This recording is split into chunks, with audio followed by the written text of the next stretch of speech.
Poetry Center, bringing poetry to Patterson since 1980 at Passaic County Community College.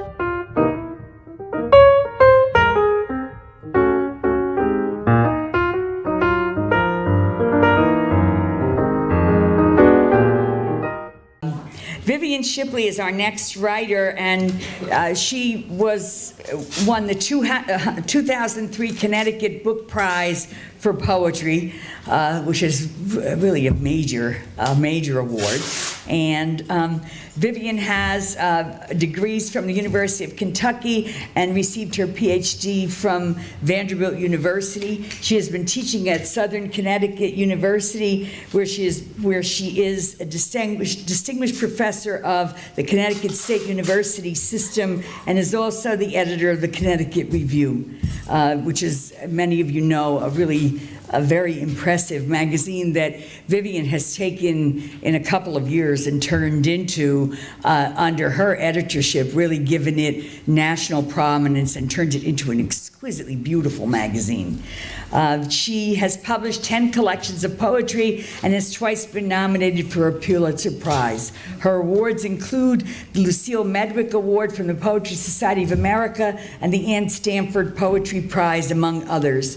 In 1999, Slant of the University of Central Arkansas was dedicated to Shipley for singing and unique voice of the music of our, I don't know, something's wrong with the writing here. Grammatically, this just doesn't work. But anyway, the unique voice of the music of our humanity. Let's welcome Vivian Shipley.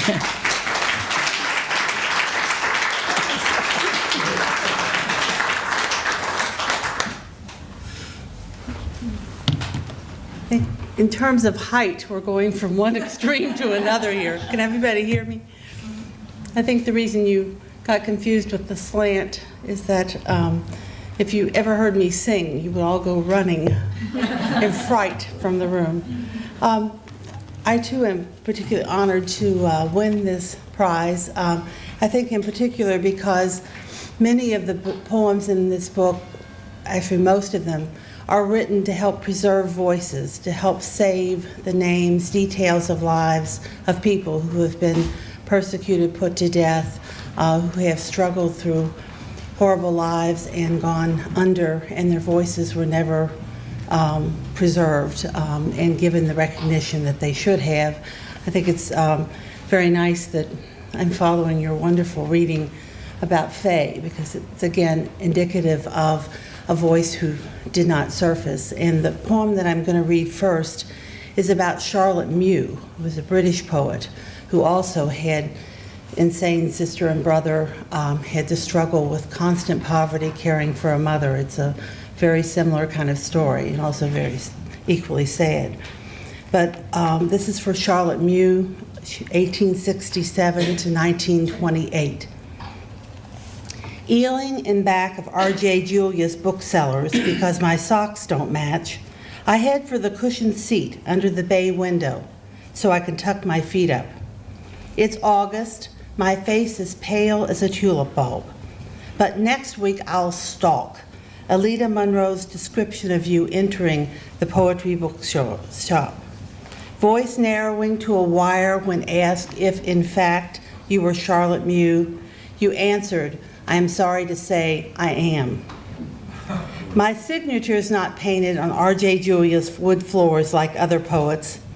I mutter your line to the larks that cannot praise us, knowing nothing of what we do. Here with me, helmeted in pork pie hat, head cocked, Charlotte, you would unfurl a horn-handed umbrella held under your arm, not to ward off rain congealing to Bloomsbury pudding, but to defy Volvos, BMWs, curbed on US 1 in Madison. A rough-edged shard, not smooth as sea glass or even tans at the surf club. You had no enclave like Emily Dickinson or a room of one's own upstairs in R.J. Julia's loft. No retreat from caring, a mother who made you starch curtains, stitch covers for chairs, No white dress, you had coal to haul, floors and clothes to scrub. Asylumed for life, faces of younger sister and brother, imprinted by your daily visits, held you to a vow of chastity. I picture you writing novels, heartfelt but stilted, seen by your other sister Anne, so hungry she thumbs motes of cracker into her mouth. Almost 50 before you published your first book, The Farmer's Bride in 1916, with lines in the sweet briar air that lift me like wings of a monarch, your words the pollen gilding the page. You cut off hope of love, though not the ache. Did Thomas Hardy copy Fin de Fête on a British Museum reading slip because the poem was for him? At the burial of his ashes in Westminster Abbey, surely you whispered, "Sweetheart, for such a day, one mustn't grudge the score. Here then, it's all to pay. Good night at the door." Woven or caught in a braid of love, darkness grew like a cataract filming your eyes. A life you could not shed like skin, a nursing home in Beaumont, with no outlook, the room in back, a high gray brick wall blocking sunlight, stars. With only occasional pigeons as company, you longed for a visit from anyone, even men picking up trash. Lost, you're useless as nets beaten to a frazzle, frayed by mussel shells and clogged with seaweed. Through a gauze of over 70 years, Charlotte, life looks softer removed from the mesh of a real body. Even ink has faded on the death certificate that says you died by your own hand while of unsound mind on March the 23rd, 1928.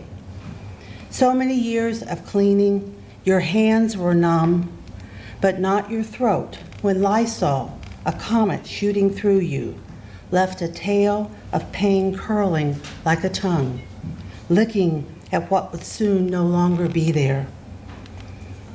In coves of Long Island Sound, who can say why a place resists freezing?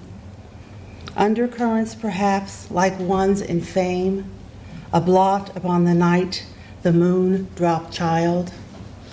Short lines that punctuate like periods are the Thimble Islands lining Connecticut's coast. Life should not be a test of what can be endured, what can be survived. Outside the door of Alida Monroe's bookstore, the thud of the gold beaters hammering rang in our ears. 60 poems you left keep their rhythm in my heart. Keep it beating steady as oars rowing near a glacier with waves breaking on its flanks. The deceiving sound of shoreline when there is no shore.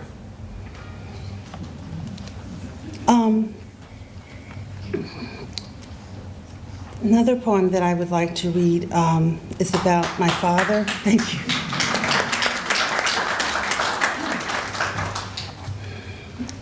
I'm of a sort of distinct, I guess it's an ethnic background. I'm a bona fide hillbilly from Kentucky. Grew up on farms of the dirt variety and outhouse persuasion. And I kept marrying men up in the north, and that's why I've stayed up here. But when my father became very ill, I had to bring him from Kentucky up to Connecticut, which was the most wrenching thing I've ever done. I mean, he never got used to the Yankees. And I don't mean baseball either. I mean, and so Daddy had girls. He was the last of the Shipleys. And one of the things that he was most concerned about is that his name was going to die with him. I would show him my name on the front of a book, his name, and he'd say, "No, that doesn't count. You know, you're just a girl." And so names, identities of my people, regular farm people, Many of them have been totally lost, like most of our ordinary lives that were remembered by those that love us. And so I suppose writing these poems about my father, about my heritage, in the same way that Maria does in such a wonderful way with the Italian-American heritage that she has, is my way of trying to keep these plain, country folks alive. So this is called The Daughter Is Not Enough. String bean is what I call my father. Sand and black walnut he had cut, hauled all the way to Lexington from the farm, right before it was put up for auction. Breathing in dust as if inhaling his father, his youth, my father is thin, translucent as a shell cupped on my ear. He knows there is no point in a bandana for his mouth, his nose. Talks with my mother are best when we're chopping onions, arguing about leaving red potato peels on or off for salad. With my father, I rehash our summer road trips, my two younger sisters in the Chevy's back seat, drawing a line on vinyl, daring me to cross it. Flashlighted road maps, banging pots to scare bears away from our tent in the Smoky Mountains. Rambling on about burning the slash piles, my father will not speak of cancer blacklining his bones. Only smell of chainsaws, of clear cuts in Kentucky, Tennessee. Whirls in the wood he planes float the color of honey in a magnolia saucer hollowed out by insects, but there's not a sliver, not a splinter of smoothness in him for me. Finger in the grain as if you were taking the pulse of wood, my father lectures me about tongue and groove, oil, how not one drop of stain is needed for wood darkened by 100 years, that linked generations I can't dovetail. Looped around my mother, his flesh did not noose a boy. Without his name, my sons ferry only his blood. Seeing Shipley above my poems brings no comfort. I want what he cannot give, not walnut bookends he makes for me. With my father, I am just a girl. I cannot create a word to keep him from the dark, the cold, from what has no name.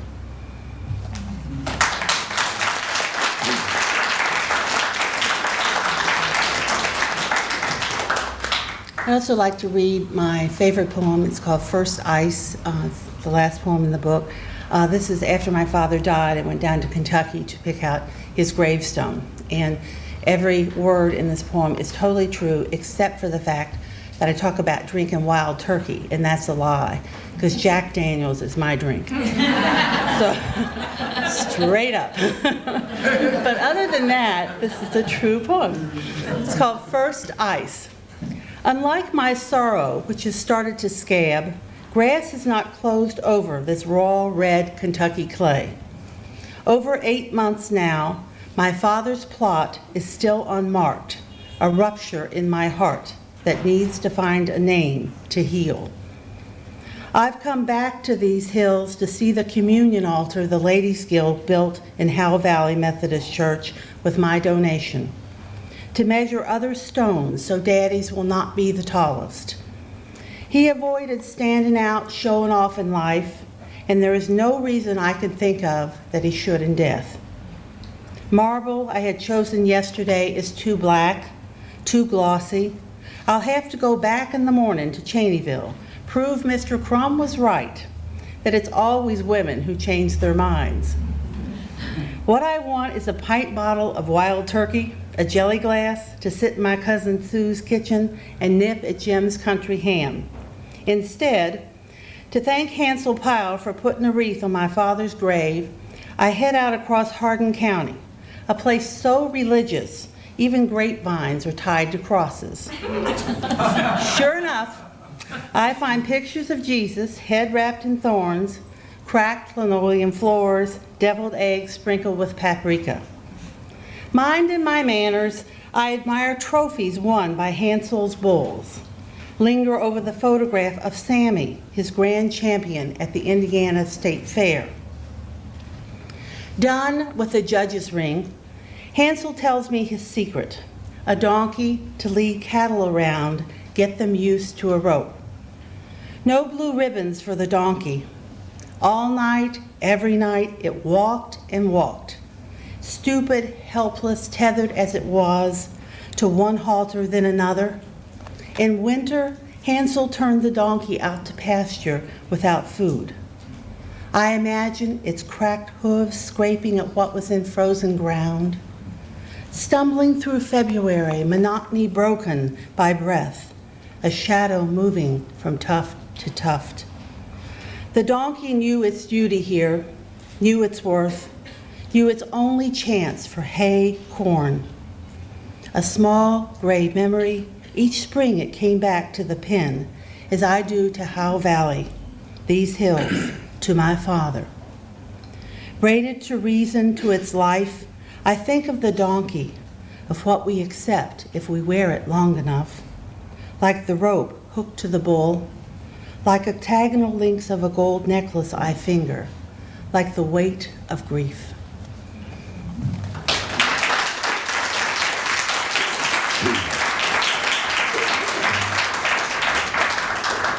To change the pace, the last poem I'm going to read, I can't resist reading.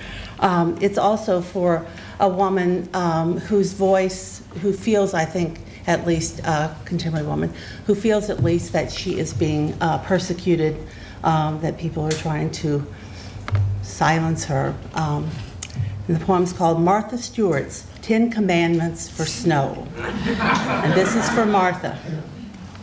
1. Make the paths neat with a slight curve. Leave at least an inch of snow. Aesthetics are important. 2. Pack perpendicular walls of snow, cross-country ski through them to the gym. Snowshoe to work. 3.